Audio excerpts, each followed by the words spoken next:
ایک آیت ایسی ہے کہ جس میں 5 حکم دیے حضور کو، وہ میں آپ کی خدمت میں پڑھتا ہوں، کم سے کم یہ 5 حکم اپنی زندگی میں جہاں تک ہو سکے نافذ کر سکے۔ ایک میرا عقیدہ ہے، اور یہ عقیدہ ایک حدیث کی بنیاد پر ہے۔ ایک حدیث اتنی لطیف ہے، اللہ سبحانہ و تعالیٰ نے، شاید حدیث قدسی ہے بظاہر، کہ میں حیا کروں گا ایک ایسے شخص کو قیامت میں عذاب دیتے ہوئے کہ جس کا نام میرے حبیب کے نام پر ہے، یعنی اگر کسی کا نام محمد کے نام پر ہے صلی اللہ علیہ وآلہ وسلم کا، میں حیا کروں گا اسے کہ میں عذاب دوں اسے۔ میں نے کہا نا احترام نام محمد صلی اللہ علیہ وآلہ وسلم ایسا ہے کہ ائمہ علیہ السلام جھکتے تھے حتیٰ یہ کہ بس چونکہ غیر خدا کو سجدہ نہیں ہو سکتا تو پیشانی ان کی زمین سے تھوڑا اوپر رہتی تھی، بس اس طرح سے احترام کے ساتھ جھکتے تھے۔ تو میں حیا کروں گا۔ اب لازمی سی بات ہے، اس کا بہت واضح مطلب یہ ہے، اور آپ سب جانتے ہیں اس بات کو، کہ یہ نہیں کہنا چاہ رہے اس حدیث میں معصوم، یا اللہ سبحانہ و تعالیٰ خود یہ نہیں کہنا چاہ رہا کہ اب جو بھی کام کر کے آؤ گے اور جس کا حق غصب کر کے آؤ گے فقط نام محمد ہوگا، محمد ابن اشعث حضرت مسلم بن عقیل کا قاتل ہے تو وہ تو نہیں بخشا جائے گا۔ تو جو حق الناس کو کھا کر آیا اس کو اس کا حساب دینا ہے اپنا، ٹھیک ہے۔ لیکن بہرحال بظاہر یہ سمجھ میں آتا ہے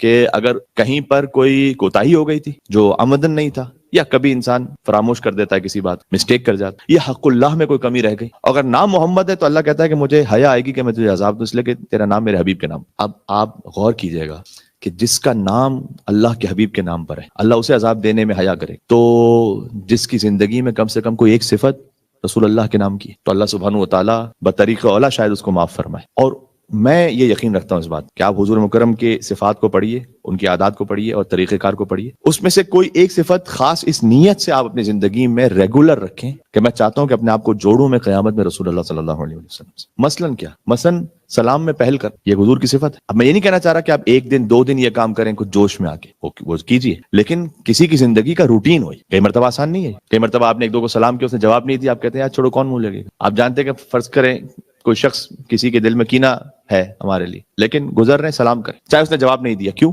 حدیث میں پتہ ہے کیا حضور ہی نے فرمایا کہ اگر تم نے کسی کو سلام کیا اس نے جواب نہیں دیا تو اللہ اس سے بہتر مخلوق سے تمہیں سلام کا جواب دلوائے گا جو آسمان کے ملائکہ ہے۔ مل کے صلوات بھیجیں محمد وعلی محمد علیہ السلام پر، اللہم صلی علی محمد وعلی محمد۔ تو ٹھیک ہے، اللہ تعالیٰ یہ اہتمام کرے گا کہ آپ کو اس سے بہتر مخلوق جواب دے گا۔ تو حضور مکرم کی عادت تھی سلام میں پہل کرنا۔ اب مثلا اگر کوئی اب اس عادت سے اپنے آپ کو جوڑ لے رسول اللہ سے، تو کم سے کم وہ شاید میدان محشر میں کہہ سکے اللہ سبحانہ وتعالیٰ کی بارگاہ میں کہ پروردگار تیرے ایک حبیب کی صفت لے کر آیا تھا میں اپنی بخشش کے لیے۔ جب اللہ تعالیٰ ہم نام محمد ہونے کی وجہ سے حیا کرتا ہے کہ عذاب دے، تو ہم صفت محمد صلی اللہ علیہ وسلم ہونے کی وجہ سے کہ اللہ سبحانہ وتعالیٰ اس بات کی رعایت نہیں کرے گا اس کو عذاب نہ دے۔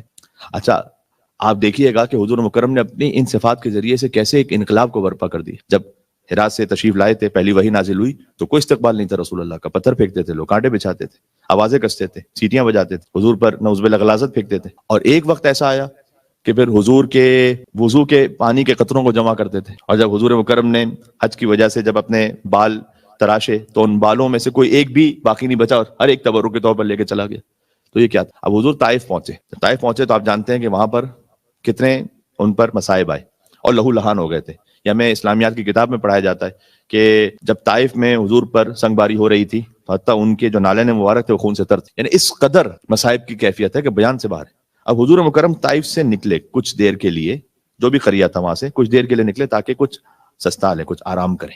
ایک جگہ جا کے بیٹھ گئے، ایک کافر نے دیکھا، لیکن بہرحال اچھے اخلاق کا تھا، اس نے دیکھا کہ بہت خستہ ہیں، لہو لہان ہے، تو اپنے غلام سے کہا کہ جا کے پانی دے کر آ جاؤ اسے، لیکن بات نہیں کرنا اس سے کچھ، اس لیے کہ یہ ساحر ہے، جیسی بات کرو گے تو تم پہ کوئی ایسا جادو ہو جائے گا تم اس کی بات ماننے لگے، بات نہیں کرنا۔ تو یہ غلام گیا اور ڈرتے ڈرتے، آپ واقعہ کسی کے بارے میں کوئی جادوگر ہے کچھ مجھے ہو نہ جائے، تو پانی کا ایک گلاس پیش کیا اس نے۔ حضور نے اپنی عادت کے مطابق جیسے ہی وہ غلام، جن غلاموں کو جانوروں سے پستر سمجھا جاتا تھا اس سوسائٹی میں، جن کی کوئی حیثیت کوئی عزت نہیں تھی، جب غلام قریب آیا حضور نے السلام علیکم کہا۔ اتنا حیرت میں اس نے دیکھا کہ آپ مجھے لائق سلام کر سمجھتے ہیں کہ آپ نے مجھے سلام کیا ہو؟ تو حضور نے جواب دیا کہ کس قریے سے ہو؟ کہ نینوا سے ہوں۔ کہ اچھا میرے بھائی یونس علیہ السلام کا قریہ؟ کہ آپ یونس کو پہچانتے ہیں؟ کہ وہ بھی نبی خدا تھے، میں انہی کے تسلسل میں نبی خدا ہوں۔ بیٹھا اسی لمحے میں اشہد ان لا الہ الا اللہ و اشہد ان محمد رسول اللہ، ایک سلام پڑھنا، ایک صلوات کا حق بنتا ہے یا محمد علیہ محمد علیہ السلام۔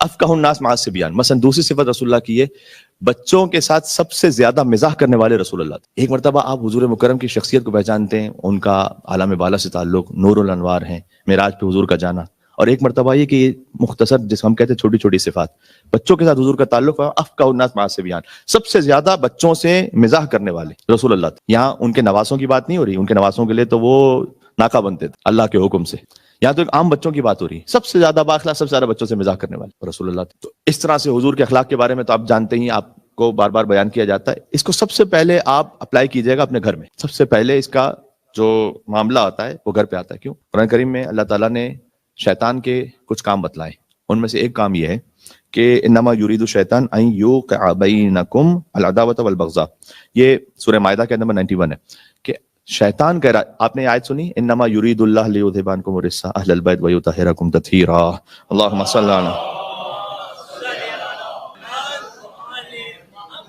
ایک ہے آیت انما یرید اللہ، ایک ہے انما یرید الشیطان۔ اللہ کا ارادہ یہ کہ اہل بیت علیہ السلام کو حق طہارت عطا کرے۔ شیطان کا ارادہ کیا ہے؟ انما یرید الشیطان ان یوقع بینکم العداوۃ والبغضاء۔ شیطان کا پورا ارادہ یہ ہے کہ تم میں کینہ اور بغض پیدا کر دے آپس میں، اور بالخصوص یہ خانوادے کی بات ہو رہی ہے۔ جتنا کوئی فیملی کے ساتھ ہے، اس کی مثال ایک ماؤنٹینئر کی ہے۔ آپ نے دیکھا ہوگا کہ جب ٹیم ایک ساتھ جا رہی ہوتی ہے تو ایک دوسرے کے ساتھ باندھا ہوا ہوتا ہے انہوں نے اپنے آپ۔ کوئی ایک گرتا ہے تو وہ تہ میں جا کے نہ گر پڑے، وہ ایک دوسرے کے ساتھ ایسے بندھے ہوئے ہوتے ہیں کہ اگر ایک گر جائے تو دوسرے کے سہارے سے پھر آ سکے، اور اگر کوئی سنگل کو نوردی کر رہا ہے تو گیا تو پھر گیا۔ شیطان یہ چاہتا ہے کہ ہر ایک سنگل رہے، میں آپ کو بتا رہا ہوں۔ وہ گیا یعنی اس کو بہکا دیا، معاملہ ختم اس کا۔ شیطان کا ارادہ یہ ہے کہ تم میں عداوت اور بغض، کینہ بغض ایک دوسرے کے لیے پیدا کرے۔ یہ ہوگا کیسے؟ کیا اللہ سبحانہ و تعالیٰ نے 1400 سال پہلے اس کو بیان کیا ہے۔ آپ دیکھیں کتنا پریکٹیکل ہے، چونکہ ہم اس سوسائٹی میں رہتے ہیں، ہم فرسٹ ہینڈ کو دیکھ رہے ہیں۔ فی الخمر والمیسر، یہ کرے گا کیسے؟ کہتا ہے جوئے کو اور شراب کو بڑھا دے گا۔ کوئی سوچ سکتا تھا کہ جوئے اور شراب کا اس سے تعلق ہے؟ اللہ تعالیٰ نے 1400 سال پہلے اس کو قرآن میں بیان کیا ہے۔ گیمبلنگ اور شراب، جہاں یہ زیادہ بڑھ جائے گا کہ اس فیملی کے اندر وہ رہے گی نہیں، خانوادے کا نظام ہی نہیں رہے گا۔ وہ بغض اور عداوت شیطان اس کے ذریعے سے کریٹ کرے گا، وَيَصُدَّكُمْ عَنْ ذِكْرِ اللَّهِ، اور پھر ہوگا کیا اس کے ذریعے سے اللہ کی یاد سے تمہیں روک لے گا۔ اور وہ دیکھا فیملی ٹوٹتی تو اس کا اللہ کی یاد سے کیا تعلق ہے؟ اللہ نے سمجھایا کہ ہے، تمہیں اللہ کی یاد سے روک دے گا، وَعَنِ الصَّلَاةِ، نماز سے بھی روک دے گا، اسی طریقے سے نماز سے روکے گا۔ فَهَلْ أَنْتُمْ مُنْتَهُونَ، اللہ نے کہا سو اب بھی باز آ جاؤ۔ یہ سورہ مائدہ نمبر 91، اس کو اپنے ذہن میں رکھیے گا۔ اس لیے ہاں، اللہ سبحانہ و تعالیٰ نے ایک سسٹم رکھا ہے طلاق کا، باقی چیزوں کا، کہ کبھی انوائڈیبل ہو جاتے ہیں کوئی سرکمٹانسز، لیکن معمولاً اللہ سبحانہ و تعالیٰ نے چاہا ہے کہ تم اس صمیمیت کے ساتھ رہو گھر میں، کہ گھر کی زندگی وہ لیگل نہیں ہے، ایتھیکل ہے۔ لیگل کا مطلب یہ ہوتا ہے کہ اگر اس سامنے سے مجھ سے کہا تو میں کہوں گا۔ آپ لیگل نہ بہت سارے کمیونٹی کے معاملات کو دیکھ سکتے ہیں، نہ گھر کے معاملات کو، ایتھیکل، مورل، بات واضح۔ اب اللہ سبحانہ و تعالیٰ نے کیا حکم دیا اپنے حبیب کو؟ 5 باتوں کا حکم دیا، سورہ شورى کے نمبر 15 ہے یہ۔ فَلِذَلِكَ فَادْعُ، ہم اے حبیب آپ سے کہتے ہیں کہ سب سے پہلے تو انہیں بلائیے، اللہ کی طرف بلاتے رہے آپ، پہلی بات یہ۔ وَاسْتَقِمْ كَمَا أُمِرْتَ، اور آپ استقامت دکھائیں، آپ کی بات یہ سنیں نہ سنیں، آپ استقامت دکھائیں۔ رسول اللہ پتہ ہے کیسے استقامت دکھاتے تھے؟ میں ان آیات کو جب پڑھتا ہوں، اگرچہ کہ اتنی کامن پڑھی جانے والی آیتیں، لیکن میں متحیر ہو جاتا ہوں۔ تاہا ما انزلنا علیک القرآن لتشقی، اے طیب الطاہر، ہم نے آپ پر قرآن اس لیے نازل نہیں کیا کہ آپ اتنی زیادہ اپنے آپ کو مشقت میں ڈالیں۔ کیا مطلب ہے؟ یعنی جب حضور بات کرتے تھے، ان کی بات سننے کو لوگ تیار نہیں ہوتے تھے، تو حضور مکرم شاید اپنے قلب میں خیال کرتے تھے کہ کہیں میری، اللہ اکبر، میں کیسے کہوں، کہیں میری ریاضت میں کوئی کمی ہے کہ جس کی وجہ سے یہ پیغام کو قبول نہیں کرتے اور اثر نہیں ہوتا۔ تو اتنا زیادہ اپنے آپ کو مشقت میں، اتنا زیادہ مشقت میں ڈالتے تھے کہ حضور کی آنکھیں جاگ جاگ کے سرخ ہو جاتی تھیں، ان کا چہرہ زرد ہو رہا تھا۔ اللہ سبحانہ و تعالیٰ نے کہ جو ارحم الراحمین، حضور مکرم سے فرمایا، طٰہٰ مَا أَنزَلْنَا عَلَيْكَ الْقُرْآنَ لِتَشْقَىٰ، اے حبیب ہم نے آپ کو قرآن اس لیے نازل نہیں کیا کہ آپ اتنی زیادہ مشقت اٹھائیں۔ وَاسْتَقِمْ كَمَا أُمِرْتَ وَلَا تَتَّبِعْ أَهْوَاءَهُمْ۔ اچھا، حضور نے جو استقامت دکھلائی وہ پوری کائنات کی مثال اس میں کوئی نہیں ہے۔ آپ کو سامنے کی کچھ باتیں آپ کو بتاؤں۔ مثلا لوگ آتے تھے حضور کے پاس، آ کے حضور کو آفرز بھی کرتے تھے۔ مثلا کیا کہتے تھے؟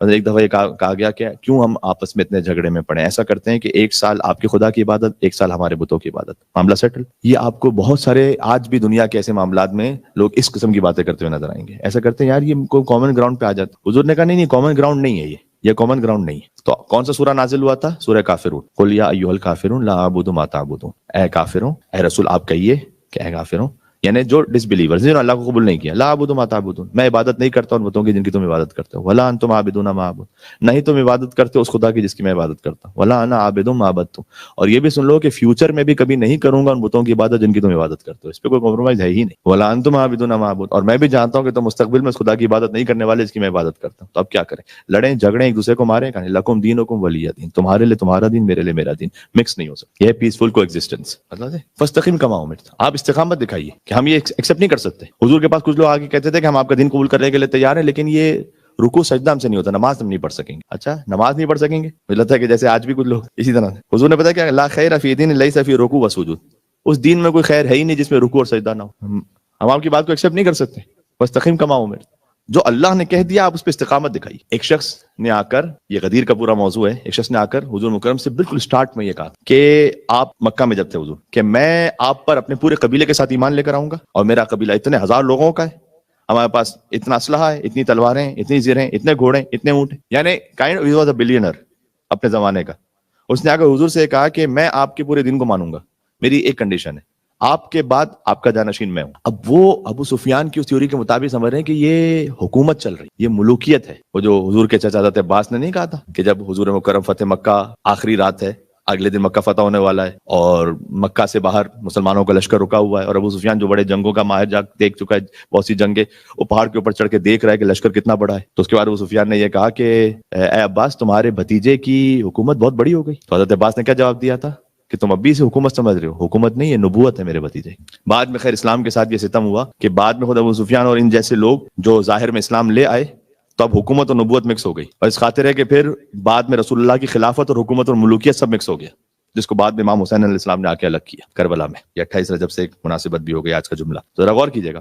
تو فاستقم کما امرت، تو اس نے کہا کہ اب جب آپ بڑے کرائسس میں ہو نا، جب آپ کی بات کوئی سننے والا نہ ہو، اس وقت کوئی آپ کو مثلا اس زمانے میں گھوڑے دے رہا ہے، اونٹ دے رہا ہے، بہت کچھ درہم و دینار دے رہا ہے، اتنے ہزار لوگ آپ کا نام لینے والے ہوں گے، حضور نے کہا نہیں، استقامت دکھائی کہ یہ ہو نہیں سکتا. ولا تتبع اهواءهم، تیسری بات یہ ہے کہ آپ ان کی خواہشات کی پیروی نہ کریں.